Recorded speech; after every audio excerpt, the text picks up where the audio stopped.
మరి రేపొద్దున మీ పిల్లలకి ఇంట్రెస్ట్ లేకుండా నేను వెయ్యను, వద్దు అని అనేసంటే మరి వాళ్ళకి బలవంతంగా ఏపిస్తారా? లేకుంటే చెప్పి వేపించే ఉద్దేశాలేమైనా ఉన్నాయా? ఇంట్రెస్ట్ అట్లెందుకుండదు.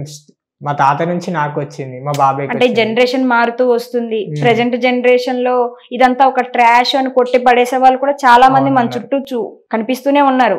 ఇప్పుడు తండ్రి నేర్పిన పద్ధతుల్లో మీరు పెరిగారు ఓకే. కానీ మీ పిల్లలు కూడా ఇదే పద్ధతిలో వస్తారు అంటే మనం చెప్పలేము. అవును. నెక్స్ట్ జనరేషన్ ఎలా ఉంటుందో మనం చెప్పలేం. వాళ్ళ మైండ్ సెట్ ఎలా ఉంటుందో కూడా మనం చెప్పలేం. మరి వాళ్ళు వెయ్యను అంటే అప్పుడేం చేస్తారు? వాళ్ళేంటంటే మా అన్న పిల్లలుంటారు. మా తమ్ముని పిల్లలుంటారు. అట్లా ఎవరో ఒకళ్ళతోనైనా కన్ఫర్మ్ అయితే ఏపిస్తాం. సో ఎవరికొకరికైతే ఇంటి వంశానికి ఒక్కళ్ళనైనా సరే ఉంచుతారు ఇందులోని.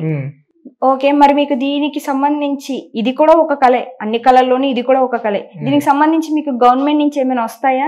మాకు గవర్నమెంట్ నుంచి ఏం రావు. ఏమీ రావు. ఎక్కడైనా ఆర్డర్ చేస్తేనే మాకు పైసలు వస్తాయి కానీ గవర్నమెంట్ నుంచి మాకు అట్లా ఏం లేదు. ఏమీ లేవు. కళలకు సంబంధించి గవర్నమెంట్ నుంచి మాత్రం మీకు ఎటువంటి ఏమీ దొరకవు. అవును. మరి దీని గురించి ఎప్పుడైనా అడిగారా మీరు? మాకు కూడా ఒక ప్రత్యేకంగా కావాలి అనేసి. ఇట్లా పోతురాజు సంఘాలు కూడా ఉన్నాయి. చాలా ఉన్నాయి. గవర్నమెంట్ ట్రై చేస్తారు, అడుగుతున్నారు కానీ వాళ్ళు ఏం రెస్పాన్స్ అవుతలేరు మాకు. రెస్పాన్స్ అవుతలేదు. సో రెస్పాండ్ అవ్వాలని కోరుకుంటున్నాం మేము కూడా. లైక్ అంటే మీకు ఏమైనా ఉన్నాయా? మాకు ఇవి కావాలి అని అనేసి గవర్నమెంట్ నుంచి మీకు కావాల్సిన హామీలు? పోతురాజులకి ఏంటంటే గుడిలలో స్పెషల్ దర్శనం అన్నా లేకపోతే గుడిలలో ఏదైనా జాబ్స్ అని ఉంటే బెటర్ ఉంటది. అమ్మవారి దగ్గరనే సేవ చేసుకుంటూ ఉంటాం మేము కూడా. అట్లా బాగుంటది. అట్లా ఇస్తే బాగుంటుందని మీరు అనుకుంటున్నారు. మరి దీని గురించి అడిగారా ఎప్పుడైనా వెళ్ళి? అవును, చాలా మంది ఉన్నారు. మేము కాకుండా పోతురాజులలో పెద్ద వాళ్ళు ఉన్నారు. ఇంకా వాళ్ళు ట్రై చేసారు. ఎమ్మెల్యేలతోని, ఎంపీలతోని చాలా మందితో ట్రై చేసారు కానీ వాళ్ళు ఇంకేమి చేస్తలేరు. మరి ఇప్పుడు మీకు బోనాల సమయంలో వచ్చినప్పుడు మీకు అన్ని ఒక కమిటీ ఉంది, ఒక సంఘం ఉంది అని అన్నారు కదా. లైక్ ఇప్పుడు మీకు అందరూ ఒక కమిటీ కింద వచ్చి మాట్లాడుకొని చర్చించుకొని ఈ గుడి మీరు చూసుకోండి, ఈ గుడి మీరు చూసుకోండి ఇలాంటివి ఏమైనా ఉంటాయా? లేకుంటే ఎవరికి వాళ్ళే చూసుకొని కష్టం వచ్చినప్పుడు మాత్రమే అందరూ ఒకటి అవుతారా? అట్లా ఎవరికి వాళ్ళే ఉంటారు. కానీ ఏ పోతురాజు కన్నా ఏమన్నా అయ్యింది, వాళ్ళ ఇంట్లో ఫ్యామిలీకి ఇట్లుంది, పోతురాజు దగ్గర ఏం లేదు అన్నప్పుడు అందరు ఒక్కొక్క చెయ్యేసి హెల్ప్ చేస్తారన్నమాట. ఓకే. మీ ఇంటి తరపు నుంచే మీరు తీసుకొని వాళ్ళకి సహాయాలు అనేవి చేస్తూ ఉంటారు. అలాగే ఎవరికైనా చేశారు? ఎంతవరకు ఏమైనా అయినాయా? అట్లా చాలా అయినాయి. కొంతమంది పోతురాజులకు యాక్సిడెంట్లు అయినాయి. అట్లాంటి టైంలో అయినప్పుడు వెళ్ళడం, వాళ్ళని చూసుకోవడం, వాళ్ళ ఇంట్లో డబ్బులు లేనప్పుడు డబ్బులు ఇవ్వడం, ఇలాంటివి చేస్తుంటారు. సో అలా అనేవి చేస్తూ ఉంటారు.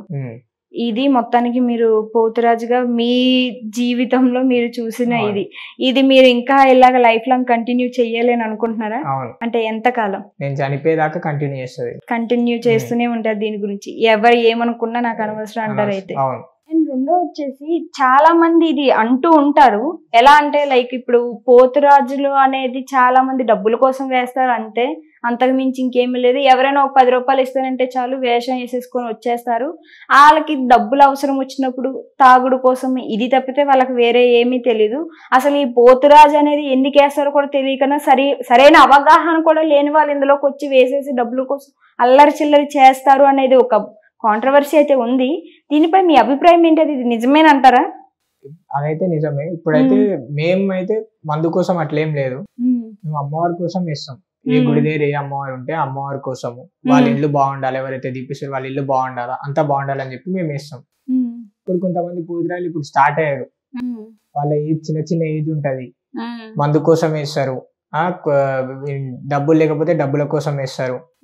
తాగి ఆడనే పడిపోతారు. కొంతమంది పోతురాజు వేషంలో ఉన్నప్పుడే బయటికి వెళ్ళడమే పడిపోతారు. అంటే అంత తాగుతారు, బయటికి వెళ్ళడమే పడిపోతారు. తాగి పబ్లిక్ మీద పడిపోతారు, పబ్లిక్ మీద చూస్తారు. అట్లాంటి వాళ్ళు పోతురాజులు చాలా మంది ఉన్నారు. వాళ్ళ వల్ల మంచిగా ఉండే మాలాంటి వాళ్ళకి కూడా పేరు ఖరాబ్ అవుతుంది. అట్లాంటి పోతురాజులు అట్లా ఏం చేయొద్దని చెప్పి అనుకుంటున్నాను. మరి నువ్వు ఈ వేషధారణలో ఉన్నప్పుడు మీరెవరినైనా ఫేస్ చేశారా ఇలాగా? ఇప్పుడు దాకా మా దగ్గరికి అయితే అట్లాంటి వాళ్ళు ఎవరు రాదు. సో ఇప్పుడు మీరు ప్రతి ఒక్క దాని దగ్గరికి వెళ్ళి వేస్తారు కదా, ప్రతి ఒక్క టెంపుల్ దగ్గరికి వెళ్ళి ఈ వేషం అనేది వేస్తూ ఉంటారు. లైక్ ఈ వేషధారిలో వెళ్ళేటప్పుడు మీకంటూ ఒక గురువు ఉంటారా, ఉస్తాదో ఎవరు అంటారు కదా, ప్రతి ఒక్క టీమ్ లోని ఉస్తాద్ అనే వాళ్ళు వెళ్తారా లేకుంటే మీకు మీరే వెళ్తారా? మేము ఫస్ట్ మా గురువులను, మా ఉస్తాదులను అడిగిన తర్వాతనే మేము ఎడికని వెళ్తాం. అట్లా నేను మొత్తం నలుగురిని చూసి ఇన్స్పైర్ అయినా. మా తాత ఒకైనా సికింద్రాబాద్ లో మురళి అని ఉంటాడు. ఆయన ఇప్పుడు లేడు, చనిపోయాడు ఆయన. అయిన తర్వాత మా పెద్దనాన్న, ఇంకొక ఆయన బోయినపల్లిలో ఉంటాడు మా తాత, గోపాల్ తాత అని. వీళ్ళందట్లో మెయిన్ మా పెద్దనాన్న. ఎందుకంటే ఎప్పుడు మేము ఏడికి పోయినా మాతోనే ఉంటాడు. మాకు ఏ మంచి అయినా ఏ చెడైనా మా పెద్దనాన్నని చూసుకుంటాడు. మేము బయటికి వెళ్ళాలంటే ఆయన సరే రండి అంటేనే మేము బయటికి కోసం అప్పుడు దాకా బయటికి రాము. ఇప్పుడు పూతరాజు నన్ను వేస్తుంటే పూతరాజుని పడేయాలని చాలా మంది వస్తారు. అంటే పడేయాలని రావడం అంటే ఈ పూతరాజు ఆడొద్దు, ఈ పూతరాజు ఆడకుండా చేయాలా, ఈ పూతరాజు ఇక కూర్చుండిపోవాలా, కక్కుకోవాలా, అట్లా మస్తు మంది చేస్తారు. అట్లాంటివి మాకేం కాకుండా మా పెద్దనాన్న మా ఉస్తాద్ చూసుకుంటాడు. అంటే శుద్ర పూజలు చేయడం ఇలాంటివి అంటారు కదా, అలాంటివి ఏమైనా ప్రయోగాలు చేస్తూ చాలా మంది చేస్తారు. అట్లాంటి టైంలో మా పెద్దనాన్న జగన్ ఉస్తాద్ అంటారు, వెంకటేరి, ఆయన చూసుకుంటారు. అట్లాంటివి ఏం కాకుండా ఎప్పుడు మాతోనే ఉంటాడు. మేము మొత్తం ఒక 4-5 టీం ఉన్నాం పోతురాజులో. అందరికి ఆయననే పెద్ద. ఏడికన్నా పోవాలంటే ఫస్ట్ ఆయన చెప్తాం, సరే ఈ ఏరియా ఓకే మంచిదే, నేను వస్తా అంటేనే ఆ ఏరియాకి పోతాం, లేకపోతే అక్కడికి వెళ్ళాం, మేము క్యాన్సిల్ చేసేసుకుంటాం. ఇప్పుడు మీకు బయటికి వెళ్ళడానికి ముందు మీకు ఇంట్లో ఉండి చూసుకోవడం ఇలాంటివి ఏమైనా ఉంటాయి అంటే, లైక్ ఇప్పుడు అక్కడికి వెళ్ళేది చోట మంచి జరుగుతుంది లేదు అని అనేసి మీకు ఏమైనా అవగాహన తెలుస్తుందా? కొంతమంది అంటూ ఉంటారు కదా, పోతురాజు వేషం వేసే వాళ్ళకి ముందే తెలుస్తుంది అక్కడ ఏదైనా మంచి చెడు జరిగేది అని అనేసి అంటుంటారు. మాకేం తెలియదు కానీ ఇట్లా మా ఉస్తాదులు ఉంటారు కదా, వాళ్ళకి తెలుస్తుంది. అంటే వాళ్ళు అన్ని ఏరియాలలో చూసి వచ్చే ఉంటారు. వాళ్ళని అడుగుతాం, ఇట్లా ఏరియాకి ఫోన్ వచ్చింది మాకు ఇట్లా పోతురాజు ఏమని, మీరు ఏమంటారు అంటే ఈ ఏరియా మంచిదే, ఏం కాదు నేను ఉంటా చూసుకుంటా అని వాళ్ళు అంటే రైట్ వేసేస్తాం మేము.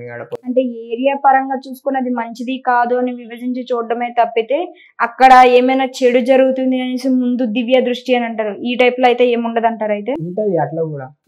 ఇప్పుడు కొంతమంది దేవుడు వచ్చేటోళ్ళు ఉంటారు, వాళ్ళకి తెలుస్తుంది ముందు ఏమైతుంది రేపు ఏమైతుంది అనేది తెలుస్తుంది, వాళ్ళు చెప్పేస్తారు. అలా మీకు ఎప్పుడైనా చెప్పారా, రేపు వెళ్ళేది అక్కడ చోటు మంచిది కాదు, ఇలా జరిగే అవకాశం ఉంది, వెళ్ళొద్దు మానేసి అని ఎప్పుడైనా ఫేస్ చేశారా? ఇప్పుడు దాకా అట్లాంటి రోజే రాలే, అట్లా ఏడా మాకు బ్రేక్ అనేది రాలే. మా ఇంకా మా ఉస్తాదులు ఉన్నారు, మా అమ్మవారు ఉంది, వీళ్ళున్నాక ఇక మాకేడా దోకా తాకుతుంది. సో ప్రెసెంట్ అయితే అంతా బానే ఉందా మరి? ఓకే, ఇంకా మరి చదువు కంటిన్యూ చేస్తున్నారు ఇంకా? మరి ఇప్పుడు ఇది బోనాల సమయం అయిపోయిన తర్వాత మళ్ళీ కాలేజ్ కి యథావిధిగా వెళ్తూ ఉంటారు అయితే. మరి ఇప్పుడు కాలేజ్ స్కూల్ డేస్ లో అంటే ఓకే, కాలేజ్ డేస్ లో ఏమైనా ఫేస్ చేస్తున్నారా ప్రాబ్లమ్స్ కానీ, లేకుంటే ఇలాంటివి కానీ? కాలేజ్ డేస్ లో అట్లేం లేవు, ఇంకా కాలేజ్ వాళ్ళే ఇంకెక్కువ వాళ్ళ ప్రోత్సహిస్తున్నారా? మాకు కూడా ఇట్లా పోతురాజు ఆర్డర్లు కావాలా, ఇట్లా ఇలాంటి వాళ్ళు మా కాలేజ్ ఉండడం ఇంకా మంచిది అన్నట్టు వాళ్ళు కూడా ఫీలింగ్ మంచిది. వాళ్ళు మీ ఫ్రెండ్స్ ఎప్పుడైనా అడిగారా, నేను కూడా వస్తాను, నేను కూడా ఇందులో పాలు పంచుకుంటాను అనేసి అడిగిన వాళ్ళు ఎవరున్నారు? వస్తారు కూడా ఇప్పటికి చాలా మంది. పూతరాజు వేషం అయితే ఎవరికి పడితే వాళ్ళకి వేయం మేము, మాతోనే ఉంటారు, మా చుట్టుముట్టే, ఇక మా దగ్గరికి ఎవరు రాకుండా చూసుకుంటారు. అట్లా మస్తు మంది ఉన్నారు. అండ్ ఇంకోటి వచ్చేసి ఇది కూడా వినిపిస్తూ ఉంటుంది, మీ దగ్గరికి వేషం వేసుకుంటాం అనేసి వచ్చేటోళ్ళు కూడా వాళ్ళు మంచోళ్ళో కాదో మీకు ముందే తెలుస్తుంది అంట కదా, అది నిజమేనా? వాళ్ళ బిహేవియర్ బట్టే మనకు అర్థమైపోతుంది. అసలు ఎవరు అట్లా రారు, మేము పూతరాజు చేస్తాము అని అట్లా ఎక్కువ మంది అయితే రారు.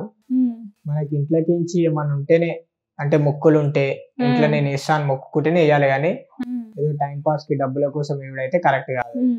ఓకే, మరి ఇప్పుడు ఎవరైనా ఏమైనా చెడు పనులు చేసేవాళ్ళు, చెడు పనులు అంటే లైక్ ఇప్పుడు మీకు ఎలా చెప్పాలి, చేతబళ్ళు అది ఇది అని అంటారు కదా, ఇలాంటివి ఏమైనా చేసేవాళ్ళు మీకు దగ్గరకు వస్తే మీకు పూనకం వస్తుంది, పోతురాజు వచ్చేస్తారు అని అంటారు, నిజమేనా ఇది? అది ఆ టైంలోనే, అంటే పూతరాజు విషయంలో ఉన్నప్పుడు అట్లాంటి వాళ్ళు మా దగ్గరికి రావాలంటే కూడా భయపడతారు.